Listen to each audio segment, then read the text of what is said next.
Train up a child in the ways of the Lord, and when they are older, they will not depart from that way. Hello, friends. This is Stella, your host on the Family Enrichment Hub, your center for family learning and for growth. Thank you for keeping it with the hub. Thank you for promoting our content. We truly appreciate you. Today, I want to be speaking to us, and I'm starting out a brand new series which is going to be running for the next couple of weeks. I have titled it Virtues Every Parent Needs to Teach Their Child. We've all been a part of a marketplace. We've all been probably a part of an office arena. It could be a fellowship. It could be a place of worship in one way or another. We are all engaged in different spaces within the community. And I'm sure in these different interactions that we have on a regular basis, we've been able to notice some rather strange people who consistently display unbecoming behavior, people who consistently display unbecoming mannerisms within the spaces that we all belong to. And many times this category leaves us wondering whether they grew up in the bush, in the forest, they grew up in a ghetto, or they just grew up by some random chance. Large and by the behaviors that we display, the virtues, the good, the bad, the ugly, that comes out of us in our different interactions. They all have a genesis, they have an origin, they have a starting point. These behaviors have where they can be traced back to. And many times, these behaviors that we display within the society can actually be traced back to the communities, to the families, to the societies where we were raised. And so it's incumbent upon all of us as parents to be mindful, to be deliberate, to be intentional in the kind of virtues, in the kind of seeds that we are instilling and planting in our children as we raise them. Why? Because the seeds that we sow today are going to be a harvest tomorrow.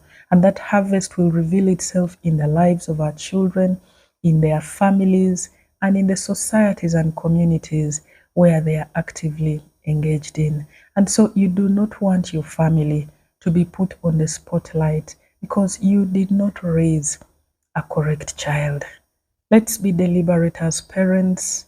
Let's be mindful that everything that our children are learning from home, like scripture rightly tells us, that train up a child in the way of the Lord, and when they are older, they will not depart from it. Let's do a great job that will bring us glory, that will give us a sense of pride and achievement, knowing that what we did is actually benefiting the society as a whole.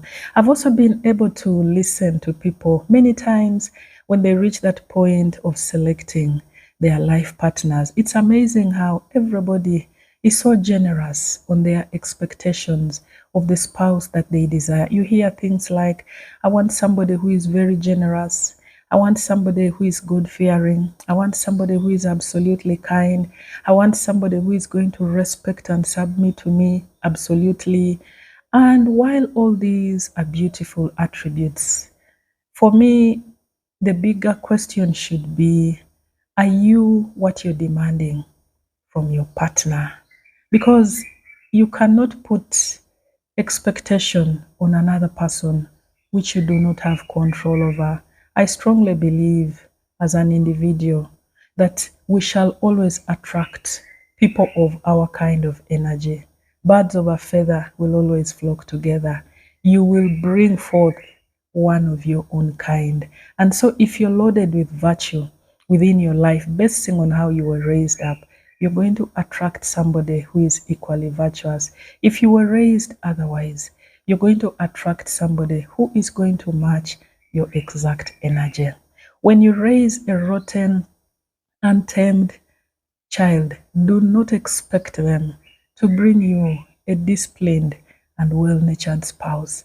But when you raise a disciplined child who is well-natured, a child who is well-behaved, rest assured as a parent that your child is actually going to attract and bring a partner who is equally virtuous, because what you sow today is what you're going to reap tomorrow. Scripture teaches us in the book of Proverbs, chapter 10, verse 1, that a wise child brings joy to their father, but the foolish one brings grief to their mother.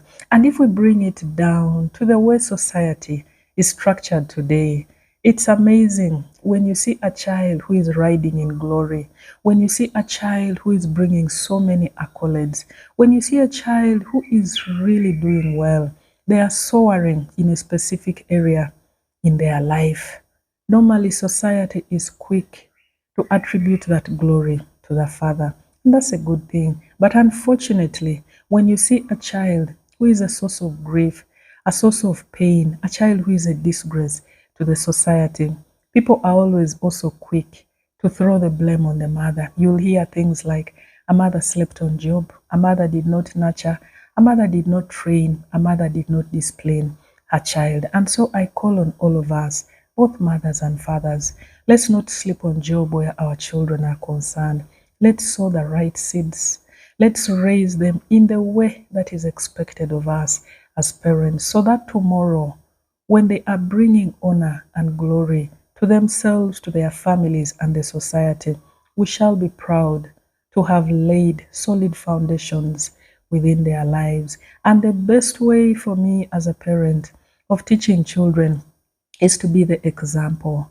Be the example within your home. Like they say, monkey see, monkey do.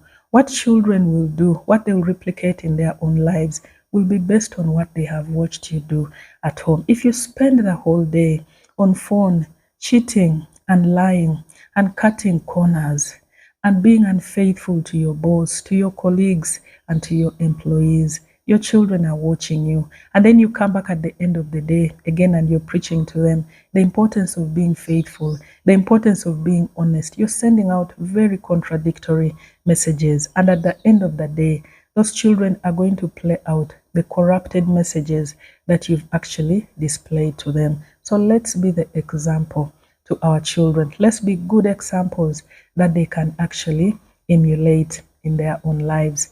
Allow me conclude with this. When you teach your child the virtues of life today, you're raising a future leader.